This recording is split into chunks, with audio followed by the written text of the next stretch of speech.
Okay, I see. Hold on. Approved. Okay. She's coming, guys. I'm so sorry. She's She's coming. coming. There. There she is. Listen. Oh my Listen, Linda. goodness. Listen. Technical difficulties, I I didn't know tell I had you. to do it on the phone. Yes. So you guys come on in, come on in. Thank you guys for your patience. We were having technical difficulties, and this is for all of you guys out there when you're trying to do Facebook Live computer. I learned the hard way because I was trying to do it one time from the computer, and I'm like, why won't it work? And I don't know why I didn't even think about asking you what you were on. I'm here with Okay. Jennifer Bell. I can't hear you very well, but You have your phone up? I'm Can you just guys gonna. can you guys hear us? Hey Burns, how are you? You hear us pretty good? Alex, Burns, Okay. Jen, you're in a good spot. Okay. All right. I Good. can hear I you. can Can hear you hear you. me? Yes, I can hear you now. Okay, perfect. So wherever you are, you're in a good spot. Okay, so you guys can hear us. Okay, so guys, again, I am here with my friend Jennifer Bell. Jennifer is the former dance director for the Atlanta Hawks dance team, as well as the Miami Heat dancers, and she is also the founder and the creator of My Body Rocks. So thank you so much, guys. Thank y'all for being patient with us with the technical difficulties. But I'm super excited to actually talk to Jennifer in this way because her and I. Okay, so I got to tell you guys the backstory. Jen and I have been knowing each other for how long, Jen? How many years? Since the mid 90s. I met you around Yes, 1996, 97 when I since moved to the mid Miami. yes, since like the mid 90s.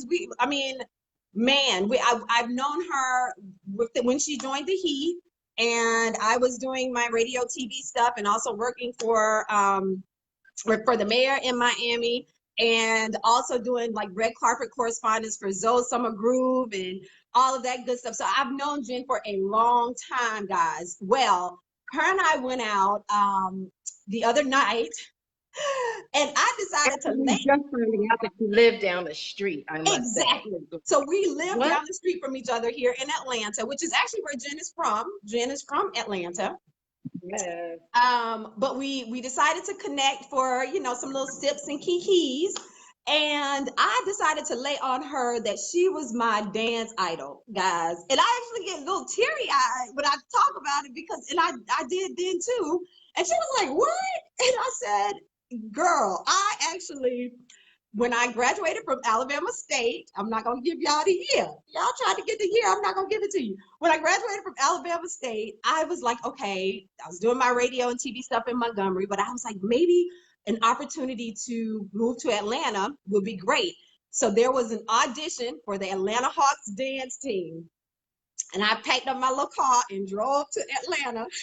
And I auditioned for Jen. Baby, I was a hot mess. Okay, let me tell y'all why I was a hot mess first though. I was so stoked to see a sister leading the dance team, heading the thing. I think I was just so enamored by her, I couldn't even catch the choreography, honey. My track, my And my crazy blonde hair at the time. That I remember, that day. oh my gosh. And so, and this little petite girl came out there, honey, and was like, in three, two, four. And I was like, what? Huh? Well, I say all of that because I took years and years as a kid of dance. And all of my dance instructors, I went to Pro-Am dance school in Florida, and all of my dance instructors were Caucasian. And so when I actually saw, I was totally um, just in awe at the fact that she, was there. So, and I think I lost her again. Did I lose you, Jen? Jen, Jen. No, hold on. think I might have lost her again. Y'all have to bear with us because this the weather. We're Wi-Fi and all that good stuff. I'm gonna bring her back in. Um, the Wi-Fi and all of that is Atlanta. Some areas are just getting their power back. So Jen is, probably just getting her power back too. Can you hear me, Jen? I'm here. It went out for a minute. I'm here. Okay. So yeah, so let's talk about that. Let's talk about your career as the dance director for let's start with the Atlanta Hawks. Right. How was that experience for you? Well, it was interesting because I had just moved back to Atlanta from who knows where, living in New York, I think. No, I was doing work in Europe and I moved back to Atlanta and someone told me that they were looking for someone to start the dance team. They hadn't Mhm. had a dance team or cheerleaders for the Hawks, for the Atlanta Hawks in years since the 70s. So I Wow. auditioned and I made the position of choreographer and director. And I was really the developer because I had to come up with not only run the auditions and select the dancers, I had to create the contracts and I Right. did the costumes. And I remember opening night, we didn't even have our logos on our costumes yet because it was so brand new and like Wow. putting everything together from scratch. So yeah, I was over the dance team, the Atlanta Hawks dance team for years, 1990 to 1995. Yes. It was Mm. a great experience. I think the biggest difference was here in Atlanta, it's a little bit more conservative. And so I come Yeah. from, musical theater, jazz, and all that. I did a little bit of everything. I did country line Uh-huh. dance. The day I think I did Daisy Dukes, I don't know. That might have been the day that they thought I was like, You did the Daisy Dukes. look at them girl with the day. Yep, Look at the in girl there with the with Daisy Dukes. Oh. it. Yes. How did And Atlanta take that? well, at the time, I didn't hear anything directly, but I think it was just something that was new for them. But I Uh-huh. did a variety, so I never really got complaints to my ear directly. And there's some controversy as to why I left. People think I quit. I did not quit. All I would say is they wanted a bigger name, and I've since talked to Jimmy Locus, who came in after me, and we're friends. And he had no idea why I was asked to leave. They wanted a bigger name, you Okay. know. So, Okay. but I got them started. Hopefully, I set a good foundation, and they took it from there. So And it's then you came to the went to the Miami Heat. yeah, in 1996, they found me when Alonzo Mourning and coach, oh gosh, what? Oh, my favorite coach in Pat 1996, Riley. Pat Pat Riley. Riley. We all came down at the same time. He's so great. Hmm. And so, Miami Heat they were revamping everything, and that's when I came down, and I was with them Right. for 5 years. Yes. And so of course Miami definitely was not conservative. So did you feel It like you had more free reign? I did. I felt like I had more freedom, just the versatility and the wonderful diversity that I was able to select from, for my dancers was great. Right. And yeah, and it brought in, the opportunity to do, all types of dance from different cultures. I did Yes. African halftime show, of course we brought in choreographers Latina. to do yeah, and some of my Latin. dancers choreographed as well. So it was a wonderful Yes. experience. It really was. Yeah. Jen, did you think that was there anything in you as far as when you were choreographing the routines and just pulling everything together? Did you feel as though you were actually that guests were there to see you? That they got, I mean, that you actually had fans like me who was like, forget the players. I'm like, I'm looking at the dancers like this. Yes. Like, did you feel like that? Did you know that? No. It was just, it was such a demanding job. Although it was fun, I was just focused on let me get this choreography out. What can I do next? Everything that was in me, I tried to birth. Any music that inspired me, I was just focused on Mm. putting out good work and, having a good relationship with my dancers and keeping them on point and, taking Hmm. care of promotions and all that. So I had no idea. I mean, I remember the first audition. It might have been the first audition. There were like 500 dancers there, Right. and I remember taking a break and going around back. And one girl who didn't make the first cut came to meet me. So everybody didn't come to see me initially at the audition, Uh-huh. positive ways. But no, I had no idea of that. Wow. Yes. You guys have, you've had such an impact in my life from that experience of meeting you then. And then when you and I talked as well, I told you that you reminded me a lot of Andrea Kelly, Mhm. who was actually a dancer for who became her husband, R. Kelly, but she's an amazing dancer. You guys actually look alike. Mm. I get it And all she's the an time. amazing dancer. So y'all are like my dance idols. I remember going to the 12 play tour and seeing, of course, seeing R. Kelly, but my attention immediately went to who is this girl like that? I just was thinking, like, who is this girl that's dancing like that? Um, so how does that make you feel, like knowing that? Because I'm sure there's millions of other people out there like me. Hey Sean, how are you? Thank you. Sean I've known him since high school. He's done all my photography, a bulk of Oh, my hey, photography. Sean. I appreciate him. Again, you surprised me. And I had no idea, that you felt that way. I, I'm grateful. I'm grateful all the time when people tell me that I inspired them in some way. I do get it from some of my former dancers who, to this day, will acknowledge me and say, "Oh, Jennifer, you really, helped me out a lot," or "You're an Yes. inspiration," or whatever. So I'm really grateful because I guess I said all I said before is because when you're really in it and just working and attempting to just do your best and put out the best work, I Yes. wasn't aware of anything else really. So it's Uh-huh. nice and very humbling to hear it years later, especially. Yeah, It is. and you know what? Dance is huge now. I mean, it's always been for those of us who danced, but it is huge now, and there are so many young dancers out there who desire and have a passion to have a career in dance. So, what are some of your suggestions for them if they want to do professional dance or team dance like the Hawks or the Miami Dolphins are more like cheerleaders, but any of the dance teams or even for music videos or whatever, what would be some of your suggestions for them? I would say, and this is, I think, what helped me in my position as the choreographer for the dance teams is because I brought variety. My background is in classic. I'm classically trained. I'm a technical, Hmm. modern ballet, jazz, tap, African trained dancer. And so I was able Right. to bring all that to the floor. And I looked for dancers who were as versatile as possible. And so I Hmm. would say, even though the industry has changed and I'm not really involved in it as a choreographer anymore, I still judge dance competitions and I still advise, and people will invite me to teach. And what I would say is, even if you think you want to dance for the hottest rapper or you want to be in a video or whatever, the more diverse you are, the better. The more versatile you are and trained, the better, and be professional.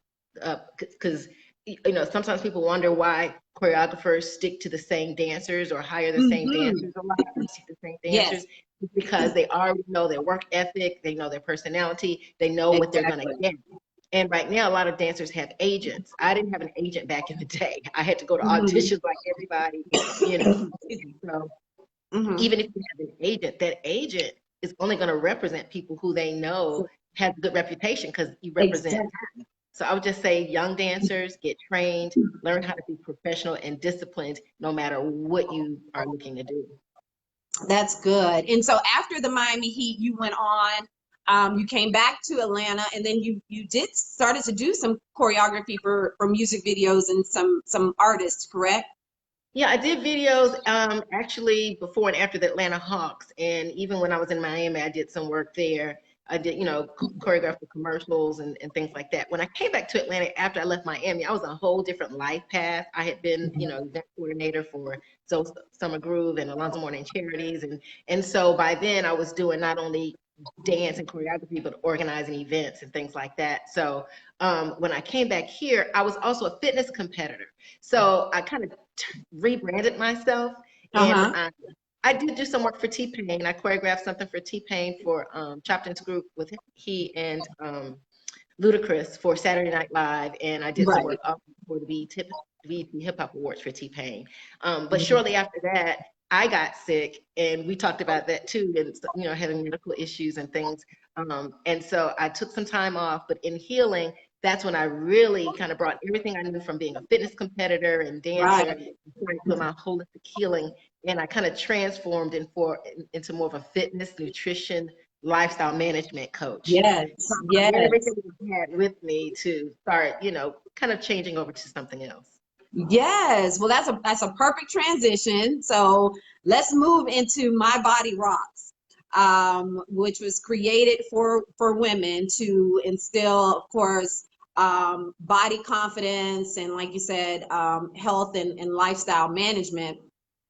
When we talk about body, you know, having confidence in your body and being confident in your body. Every woman, and y'all, everybody out there watching, every woman has had some form of insecurity about their body or appearance, from, you know, J-Lo to Beyonce, you know, Absolutely. and everybody in between. We all have had that.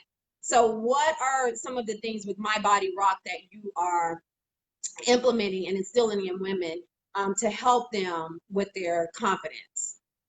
I think it really begins from what you were taught and what you've been telling yourself and what other people have been telling you, either Mhm. personally directly, or what you've been allowing to seep into your limited thinking about who you are in your body and what looks good and how you should look, and attempting to meet the approval of others. A lot of young girls are more concerned about what a man will think about their bodies before they know what they think and like about their body. So my first thing is, Exactly. I think because I was a dancer, I was running across the street at age 6 in a leotard. So I was very comfortable in my skin at a young age, and I've never Right. been really self-conscious about it, but at the same time, I've always really been petite. So I've had those issues of feeling like no one's looking at me. I still look like a little girl. So we've all had those things, but at the same Mhm. time, because I'm confident in the way I move and I have that connection with my body, that's how I Right. became confident in my body. So I would tell people to first, you know, appreciate what you have, appreciate your natural ability, appreciate your health, Mhm. and pay attention to how you look, and dress and carry yourself in a way that you like to see yourself presented. And with that kind of confidence, I posted the other day, confidence is sexy, because Right. you can be That's true. snatched and have the tiniest waist, the biggest bust, or whatever. But if you're not confident, Exactly. you know, that has a big part to do with it, and not just playing confident. And that's the other thing. Don't just try Mm. to look a certain way for other people's approval, because that's Right. not genuine confidence. That's just doing something to get approval. So we have to check that.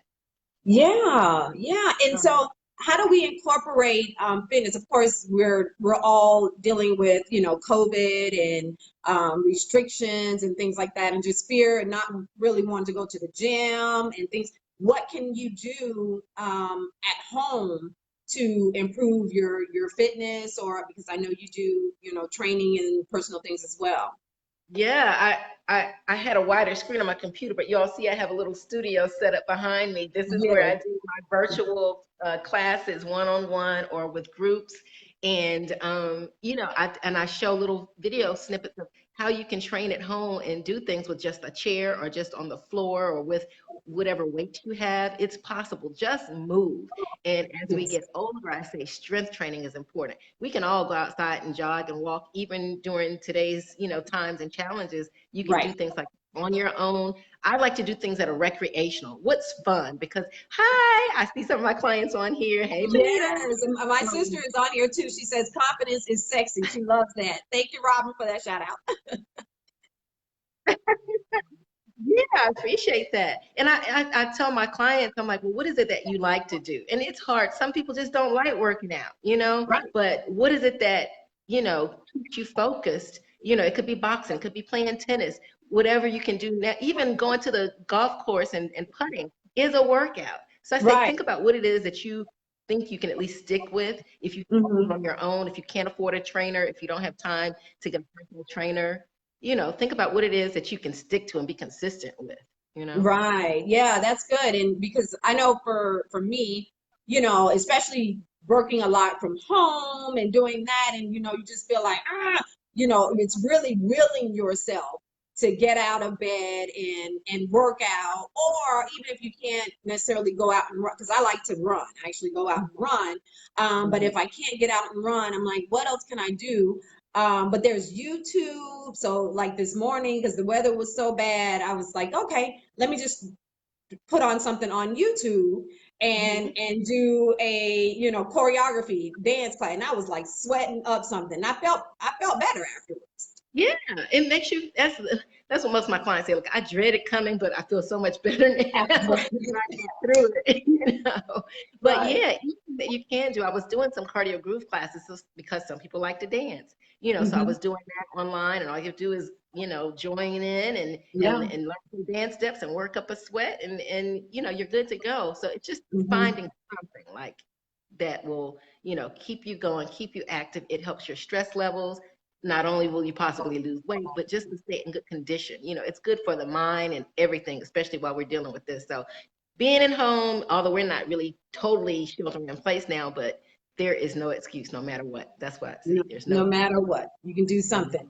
So let's transition. How does confidence and fitness, how does that translate into sex and sexuality?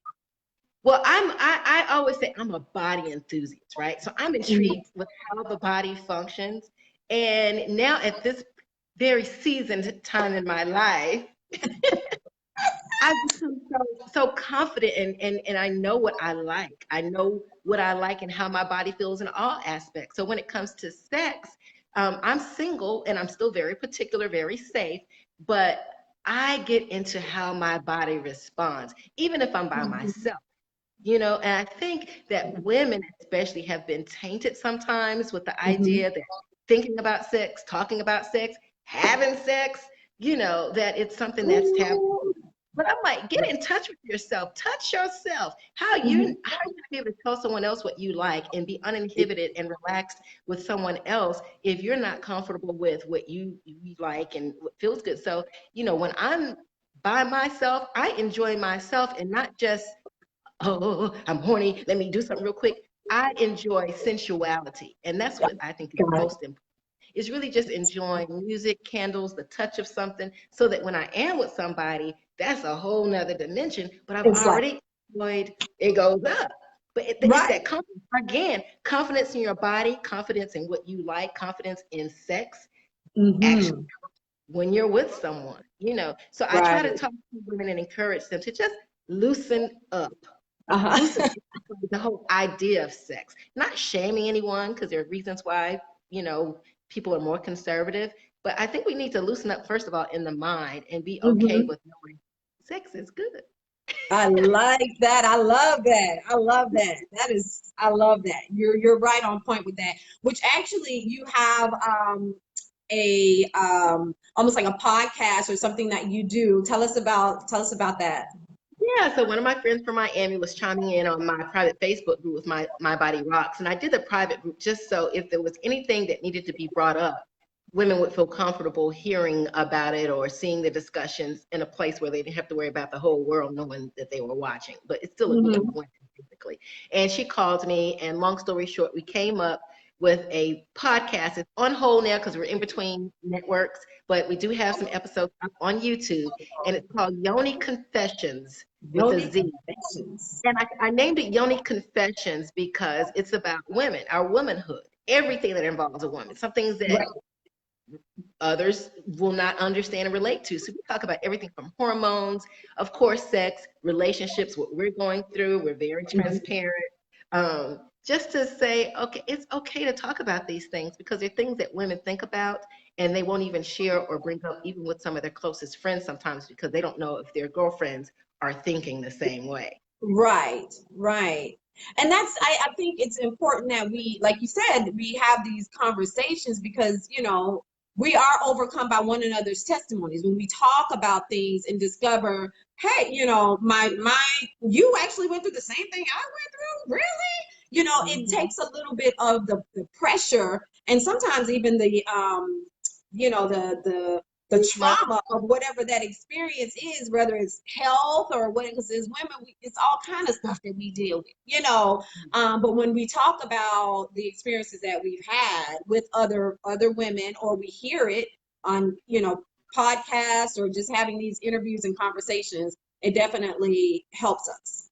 Yeah, it's totally real time. It's not highly professional. We're like, let's just jump on here and see what happens. And we talk Right. and we get into things. And some of the initial episodes about real time relationships right now, but we get into other serious topics, about health and things that we've gone through health wise.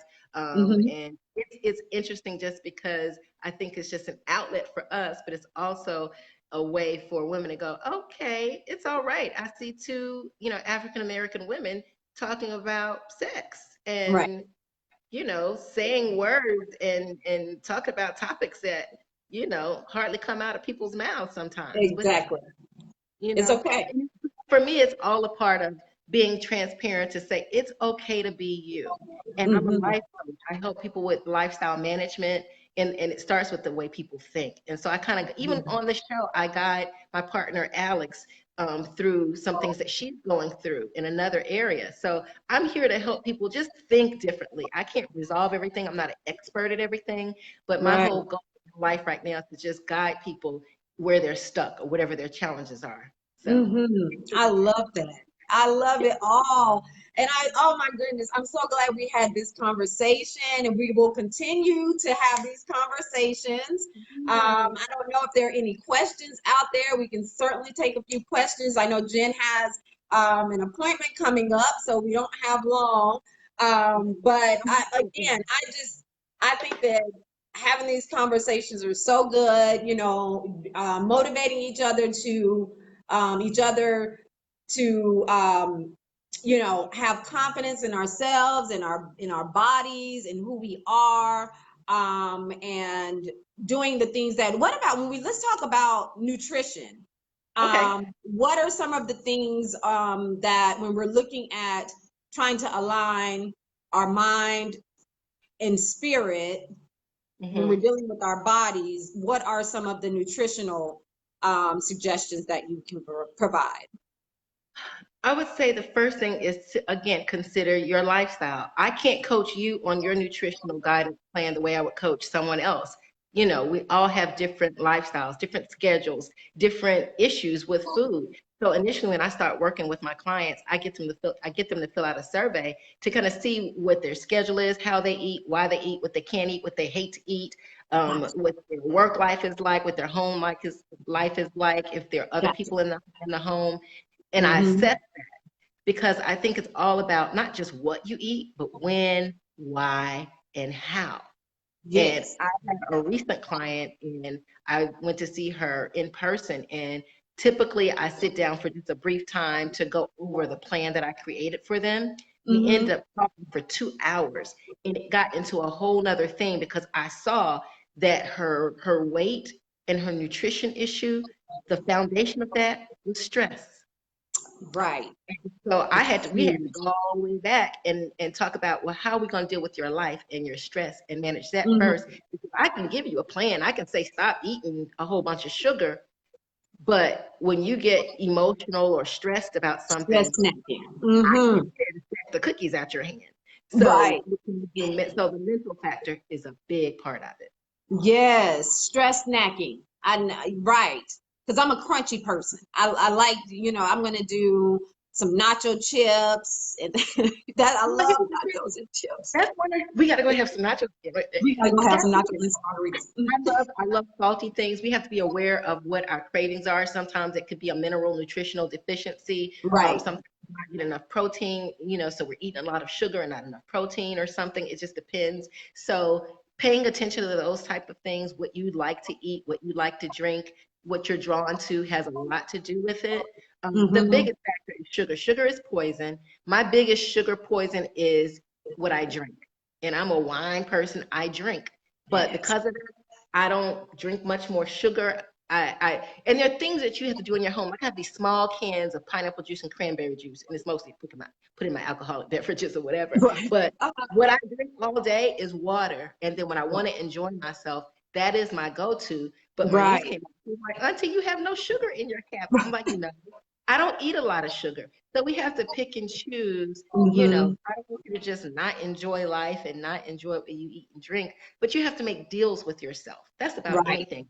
Deal with yourself. Okay, Jennifer, I'm only going to eat bread once a day. And now I hardly eat bread, you know, so if you're a bread eater, say, let me wean away from that. Start paying attention to your patterns and your habits and make those adjustments. If you can't go cold turkey, at least start making adjustments and see if you can stick to one little thing at a time as far as what you're doing and how you are organizing your kitchen and what you're choosing to eat when you go to restaurants and not giving in to what other people are eating if you're on a mission. So you can eat your nachos as long as you have some other things in place to help you reach your goal, you know? Exactly. So it's at the end of the day, it's all about balance. Somebody said nachos, really? Nachos, chips, really? Really, girl, I love them too. Like I love Krispy Kreme donuts. So I had 3 of them not too long ago, back to back. Yeah, I ate 3 Krispy Kreme donuts. But who knows when I'll have them again. Right. So, yes. It's a treat instead of just something on Right. the go to. So yeah, because Haagen-Dazs ice cream is the devil, and they need to be banned from every store, especially the butter pecan. Like that is wrong because I got some in my freezer right now. But it's really for me, if I have a spoon of it, I'm good. But then there are times where I'm just like, I'm about to scoop this up and put it in a cup and add some more pecans to the top.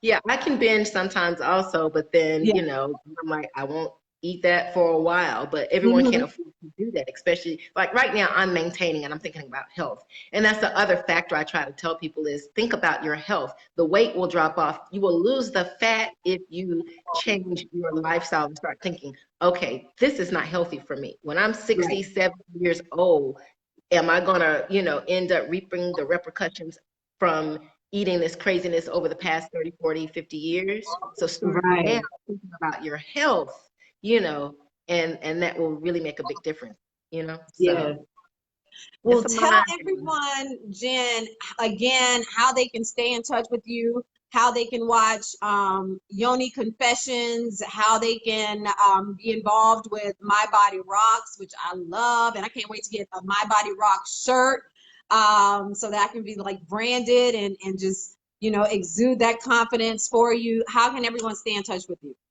Well, I have a website, which is mybodyrocksllc.com, mybodyrocksllc.com. Everything is there. If people want to hire me, they can contact me either via email or whatever and talk to me about, you know, consulting them for lifestyle management or fitness training. I do it virtually and I do it safely in person, depending on the location. Yoni Confessions is on YouTube, Yoni Confessions with a Z, and I'm on Facebook at Yoni Confessions or Jennifer Bell ATL. I'm on Instagram, Jennifer Bell ATL, My Body Rocks, all that. But the hub is my website, and you can find me, you know, through there. But yeah, contact me, email me, inbox me on Instagram or wherever, and ask some questions, and hopefully I can help you with whatever your challenge or your interest is. That's right. Thank you so much, Jennifer. Thank you guys for watching and hanging in there with us through the little technical difficulties. I'm sorry, y'all. I didn't know. Listen, and I was like, I forgot. I went through the same thing. So I don't know how I didn't remember that. But listen, we appreciate you guys for watching. And make sure you check Jennifer out. Check me out on Instagram as well, the DIDISKKY. You guys enjoy your Tuesday Talk Thursday. And I'll see you again next time. Bye. Thank you, Thank you. Bye. Drinks, Jen. Nachos and chips and margaritas. Okay. Bye.